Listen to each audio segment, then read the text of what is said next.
There seems to be creatures in every nook and cranny. No matter if you're deep in caves, deep in the woods, or deep in the city, it seems cryptid and unknown creatures are being sighted by people everywhere. Welcome back to the swamp, my friends, and welcome if you're new. Today I'm going to be sharing some creepy and allegedly true cryptid encounter horror stories sent in by viewers just like you. As always, if you have a story you would like to share, whether it's an encounter with a creature or something different, be sure to submit your story at swampdweller.net or the email you can find in the description down below. Don't forget to hit that like button and subscribe if you're new. Come join me over on Twitch if you're a fan of horror games and horror movies, and let's get into these creepy and allegedly true cryptid encounter horror stories that'll freak you out tonight.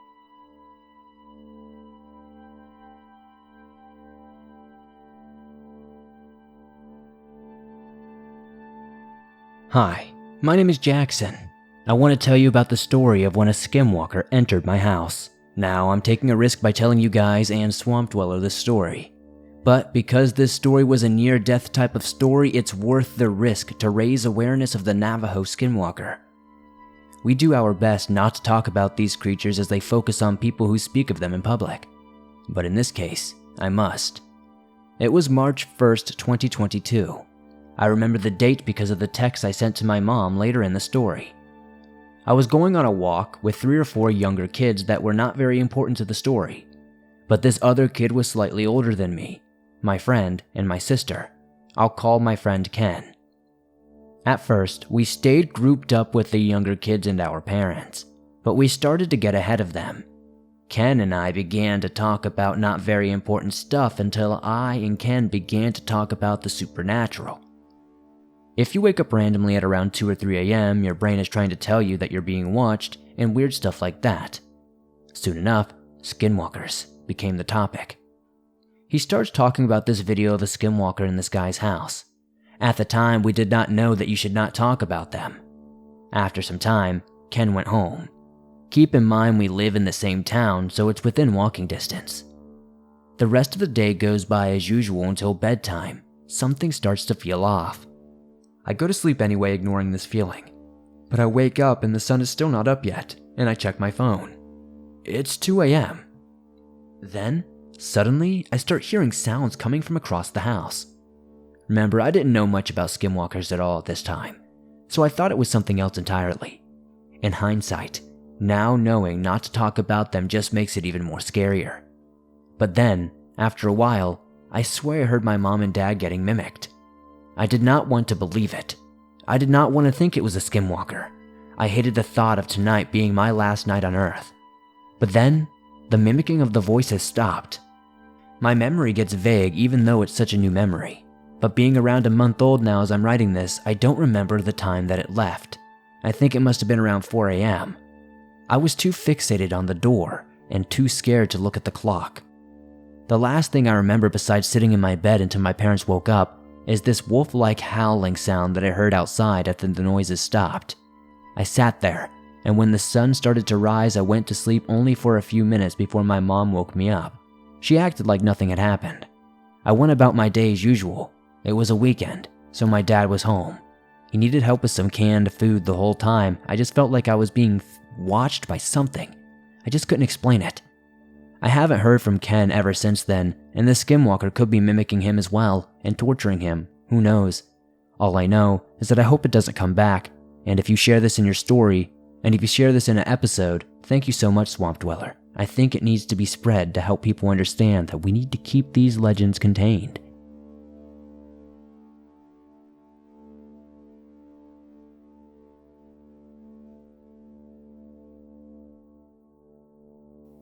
Hello, Swamp Dweller. I hope you're doing well. I am a woman who spends a lot of time out in the woods hiking. You can call me Wanderer. Anyway, I have an experience that I think you and your viewers may find interesting.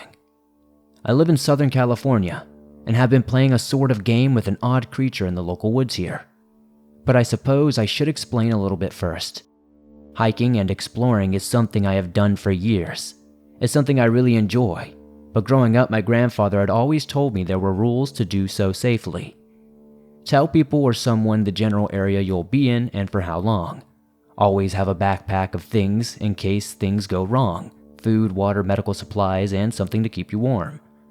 Always treat the area line that you may be visiting as someone else's home, with respect and clean after yourself.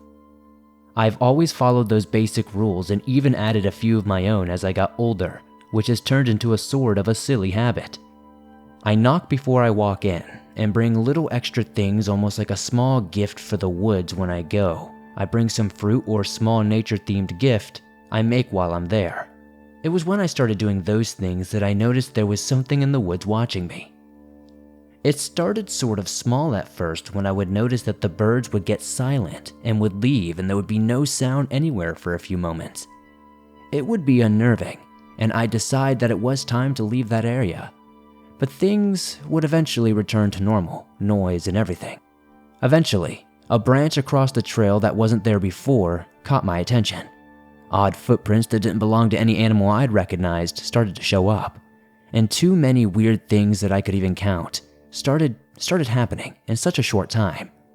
Now, I know what you're thinking. It's the woods, there's going to be fallen tree branches and animal prints. And I would have to say, while I would normally agree with this, things kept happening every single time I stopped. It was about the fourth time it happened when I began to wonder what was going on.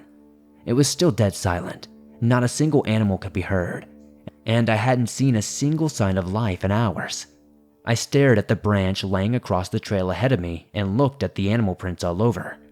Curiosity set in and I crouched down to look at the footprints, and that's when things got even weirder.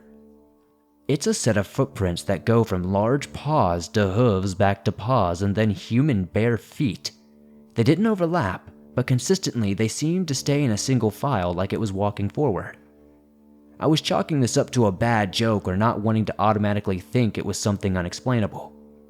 I was about to get up and go back on my way when a twig snapped behind me. I froze and listened, keeping still where I was crouching. I wasn't sure what it was. I was hoping it was an animal, or maybe it was just some crazy person doing all of this. Moving slowly, I reached into my backpack while whatever it was walked closer from behind. I was terrified to look, but hoped it was an animal. I could distract that thing at least. I pulled out an apple from my bag and rolled it behind me. There was a slight rustling sound like something pounced or chased after it, and I slowly stood up and briskly walked away. You never want to run away if it's an animal or a person.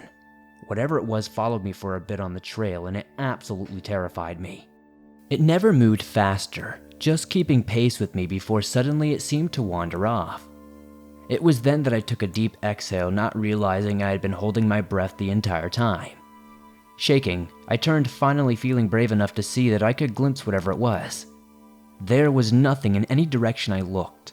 I began to feel nervous and feeling silly because it was probably something like a small raccoon or something like that. At least, that's what I tried to convince myself. With another laugh, I shifted my backpack and continued my way. But it wasn't long after I would find out that it couldn't be either of those things. Right before leaving the trail, there was another branch blocking the path, but this one had an apple on it. The apple from before that I rolled behind me. This kind of freaked me out and I began looking around, turning constantly to find who or what it was. But again, there was nothing around me. This would be the start of the game we would play. After this first experience, it took me a few days to calm down before the call of the woods got too strong and I grabbed my bag and headed back out to hike again. I kept the routine up. I still would knock, leave my gifts, but now they would be moved and popped up somewhere else in the woods. And every now and then, something else would feel off. And sometimes I would notice that there would be a shiny rock or a feather or some sort of gnarly stick left there too. It was weirdly charming, as if they were gifting me something in return. I would laugh and take the items and put them somewhere else and find them again later, somehow moved miles away from where I had set them. If I would leave the fruit but take the item that was left with it, I'd come back to the fruit gone and it wouldn't reappear. There would be something on occasion walking behind me when we played this game. I never turned around because I was scared of whatever animal or thing this would be. I was almost scared that if I broke this sort of anonymity, the game would end. For a good while, I was convinced this was an animal of some kind and would tell my friends about it. Eventually, one wanted to come along and see it, and they wanted to see if they could spot this mystery animal. I agreed, delighted to finally share the game with someone else. This was a mistake. My friend got invasive during the hike. He walked past me before I could do my usual knocking at the beginning of the hike. This annoyed me a little because he made a big deal to drag me along with him. But shrugging it off, I followed, taking him around the trails and showing him this little game that we had been playing. Unfortunately, this is where things got bad and much more weird. The familiar trails now didn't feel as nice as they had before. They were quiet again, and there were lots of random branches all over, making it hard to make any sort of progress at a fast pace. My friend even tripped a few times. After falling and skinning his knee, we stopped for a break.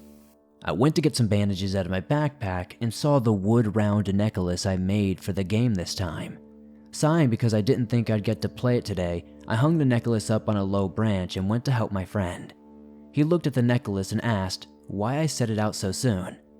I shrugged, saying I felt like we should probably go back since the trip really hadn't gone well. While we were talking though, there was a rustling, and we looked around but saw nothing. My friend though pointed, saying the necklace was gone. It was odd. It was pretty far off the ground. There was no way a cute little animal could have reached it, and if anything bigger had taken it, we would have definitely noticed it. We looked and there was nothing again. My friend was annoyed though because we hadn't saw anything. So he pulled his phone out and snapped a few photos of the spot and we left. The walk back was uneventful. A few days later though, my friend called saying he thinks he caught that thing I've been playing with on camera. He sends me a text with a zoomed in photo of the spot there. Crouched down in the bushes is a dark black gray figure with yellow looking eyes. It's glaring at the screen. I have no idea what this thing is, but it's definitely not an animal. It's blended so well with the area that it's nearly impossible to see. Whatever it was had a human-like face. There was no muzzle or snout, no shaggy fur or hair. But it seemed to know it could hide easily and that it needed to crouch down to avoid us seeing it. There was such an angry expression on its face that it put me off from going back. I was left feeling like I was not supposed to bring my friend, and by doing so I had made this thing very angry. I have no idea what this thing is, but if anybody here has ever heard of a creature like this, please let me know. I wish I hadn't looked at the photo and kept thinking it was just an animal.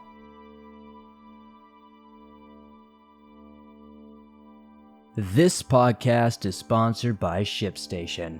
Now, if you're like me and ship out a lot of merch or are just shipping out items from an online store in general, you probably relate to me with the pain of shipping costs and how fast they can add up. Well, it's time to cut that all out with today's sponsor, ShipStation. ShipStation believes that no matter what size your company is, you should all have fair shipping prices. That's why ShipStation gives e-commerce sellers of all sizes access to the same deeply discounted rates usually reserved for Fortune 500 companies. No wonder ShipStation has already grown to over 100,000 sellers, including myself. No longer are we going to be scared of dealing with international shipping. ShipStation makes it a breeze to ship anywhere around the world, so we can scale away and ShipStation can handle all the work for us. If you're in a bind with shipping just like I am, come join us and thousands of others who use ShipStation. Sign up using promo code SWAMPED for a free 60-day trial today at ShipStation.com and start saving with every shipment. That's 2 whole months of discounted shipping absolutely free. Just go to ShipStation.com, click on the microphone at the top of the page and type in SWAMPED. ShipStation. Make ship happen.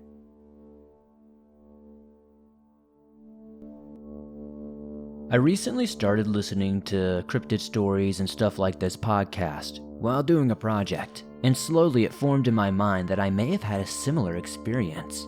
Of course, this could have all been some simple explanation and not some sort of skinwalker or cryptid, and I'm ready to accept that. Any confirmation of it will make me breathe a little easier when thinking about the woods. Let's flash back from around a year ago. Now, spring break was in full effect. It was the last time I would be visiting my former longtime home. My parents were busy putting final touches on our move, which gave me complete freedom for those 2 weeks. Growing up, I had a gang of neighbors, and we always played in the woods together. So, in this final visit, I spent as much time as I could with them, seeing as I may never see them again. Shortly after I arrived in North Carolina, then and currently I'd been living in Virginia, one of my neighbors, let's call him Trent, told me about how things in his backyard were getting mysteriously torn to bits. Me being me, I immediately launched an investigation. I have always loved pretending to be a detective, and this time was no different. Using a phone borrowed from another kid in the story, Grayson, I took a million photos of all of the evidence. It was strange. While I don't have any of the photos now, I certainly remember what they looked like. The first victim was a football torn to shreds. First, we thought it could have been some sort of dog, but it looked way too, deliberate. The next idea was one of our friends, who was a troublemaker, but he didn't seem guilty at all upon constant questioning. The next day, another thing was ripped apart. My memory fades on the exact details because so many things happened over the next few days. Fed up with the destroyed stuff, Trent, Grayson, and I proposed a stakeout. We raided Trent's pantry, settling in the ditch in the front yard, behind the road and the woods. We began happily talking and joking, not taking anything seriously. That's when we heard a sound coming from the woods. It was some sort of screech or a whoop. Some cross between an animal and a man.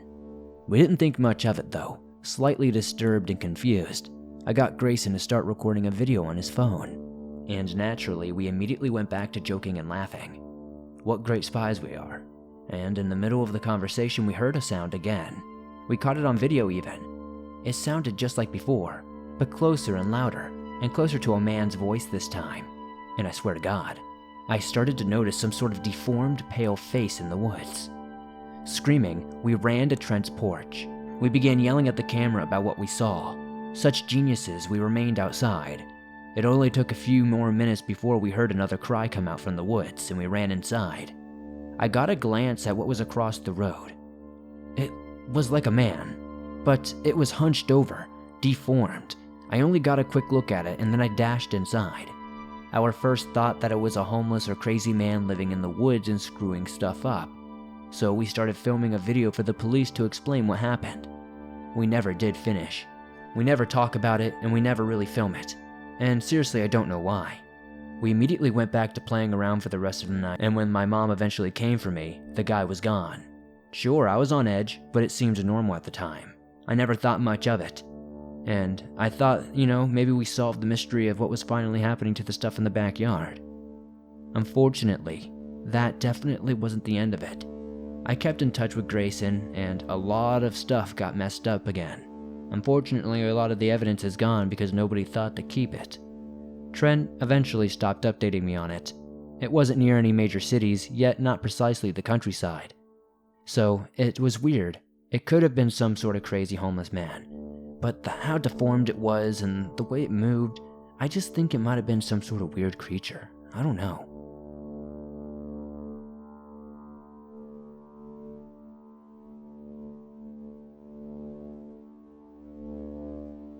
My grandparents own a large plot of land in central Missouri, and they have held the land for around 40 years now. I have been to that farm over 10 times, and every time I go, I always get this terrifying feeling that something is watching me, like there's always something behind my back. I have also had many strange encounters there that are downright bizarre. My first encounter with whatever the hell this thing is was when I was around the age of 9. We had brought our dog named Spot to the farm. He was a silver lab who I loved dearly. I explored in the forest behind the house, enjoying the summer breeze when my dog started growling. A deep, sinister growl that I've never heard him make. I turned around quickly to see what he was growling at, but could see nothing but forest along with trees and more trees. While my eyes were scanning the area where my dog was growling, some animal shot out of the brush so fast I could barely see what it was. And before I knew it, it was gone. I sat there for what felt like an eternity, absolutely flabbergasted by what I had just witnessed. From what I could see of it, it looked like a coyote, but the speed of which it was moving was insane. It moved at like 90 miles an hour and made almost zero noise. But the creepiest part is that the place it jumped out of didn't even make an imprint or any sort of footprint. I looked all over to find some sort of evidence that this thing even existed. Shocked by what I witnessed, I just decided that was enough and went back inside the house. My second encounter happened when I was 10 years old. I was visiting the place like usual, and I was getting that feeling that I was being watched. The first day was normal and nothing too creepy happened. I was just trying to spend as much quality time with my family.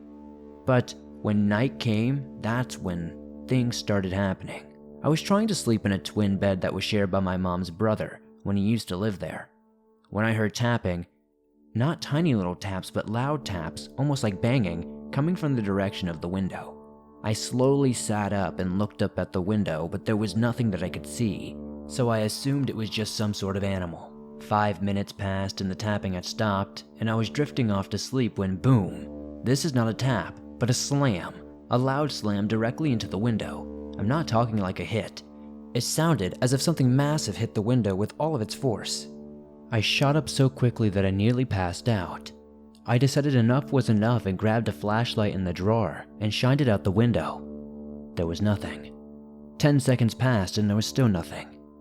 I was about to go crawl into my mom's bed when I heard a loud screech.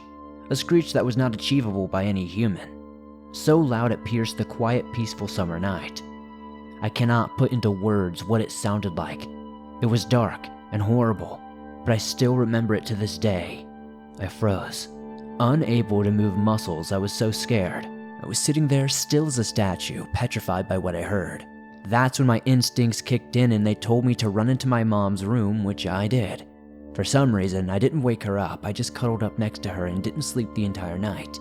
All I could do is think of that sound, that horrible, bloody screech.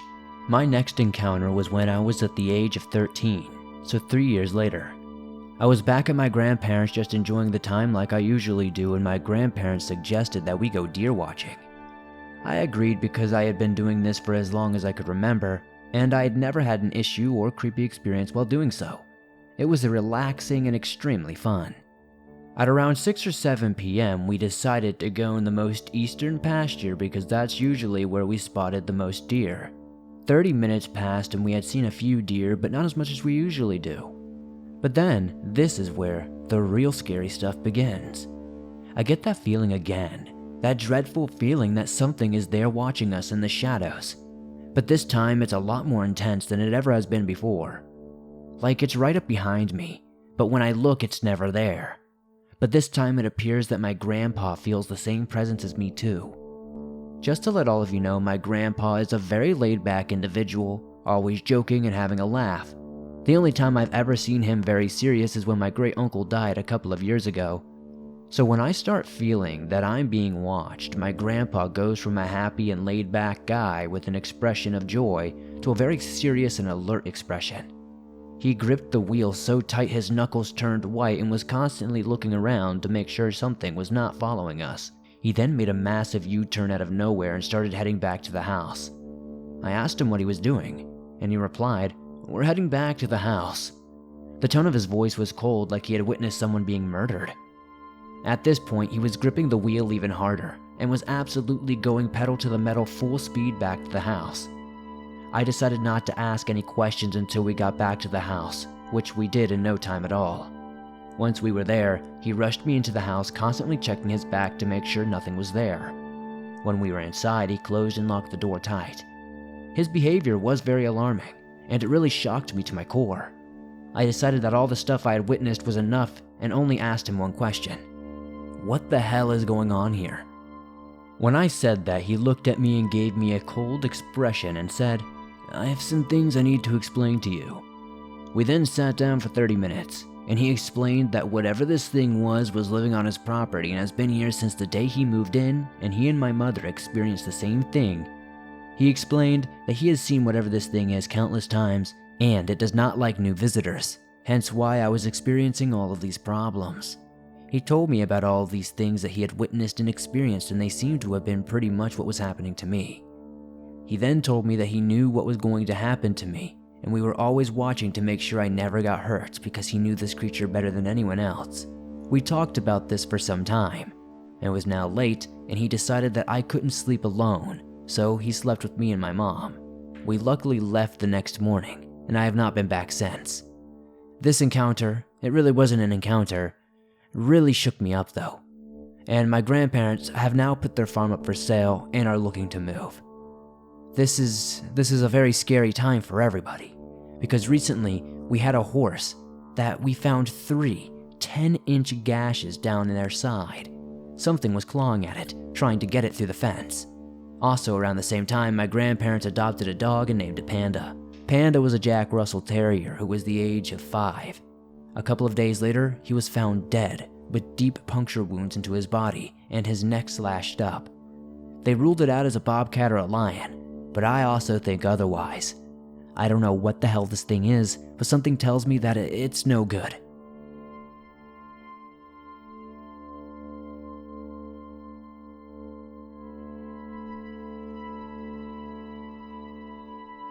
Thanks for listening to these creepy and allegedly true cryptid encounter horror stories sent in by viewers just like you. As always, if you have a story that you would like to share, whether it's an encounter with a cryptid creature or something different, be sure to submit your story at swampdweller.net or the email you can find in the description down below. I would love to share your story with everyone here in the swamp. It's stories like yours that truly help keep this show going on a daily basis. If you enjoyed these stories, please be sure to give this episode a like as it helps me out a ton. The more likes this episode gets, the more YouTube promotes it to fresh new eyes. If you're listening to this on Apple Podcast or Spotify, give this show a 5-star rating as it helps me out a ton over there and is very appreciated. If you're on the go but don't have YouTube Premium, but would still like to download and listen to your favorite Swamp Dweller scary stories no matter where you are, you can download them absolutely free from Spotify, Apple Podcast, Stitcher Radio, and just about anywhere else you find your favorite podcast online. If you would like to support the Swamp outside of that, maybe check me out on Twitch. I stream over there multiple times a week. We watch horror movies, we play horror games, and do all kinds of cool stuff. You can find the link to that in the description. If you'd like to support us further, maybe check out the merch store. I've got t-shirts, hoodies, and more. Don't forget to join me on Instagram, Facebook, and Twitter, and I'll see you all soon with another creepy episode.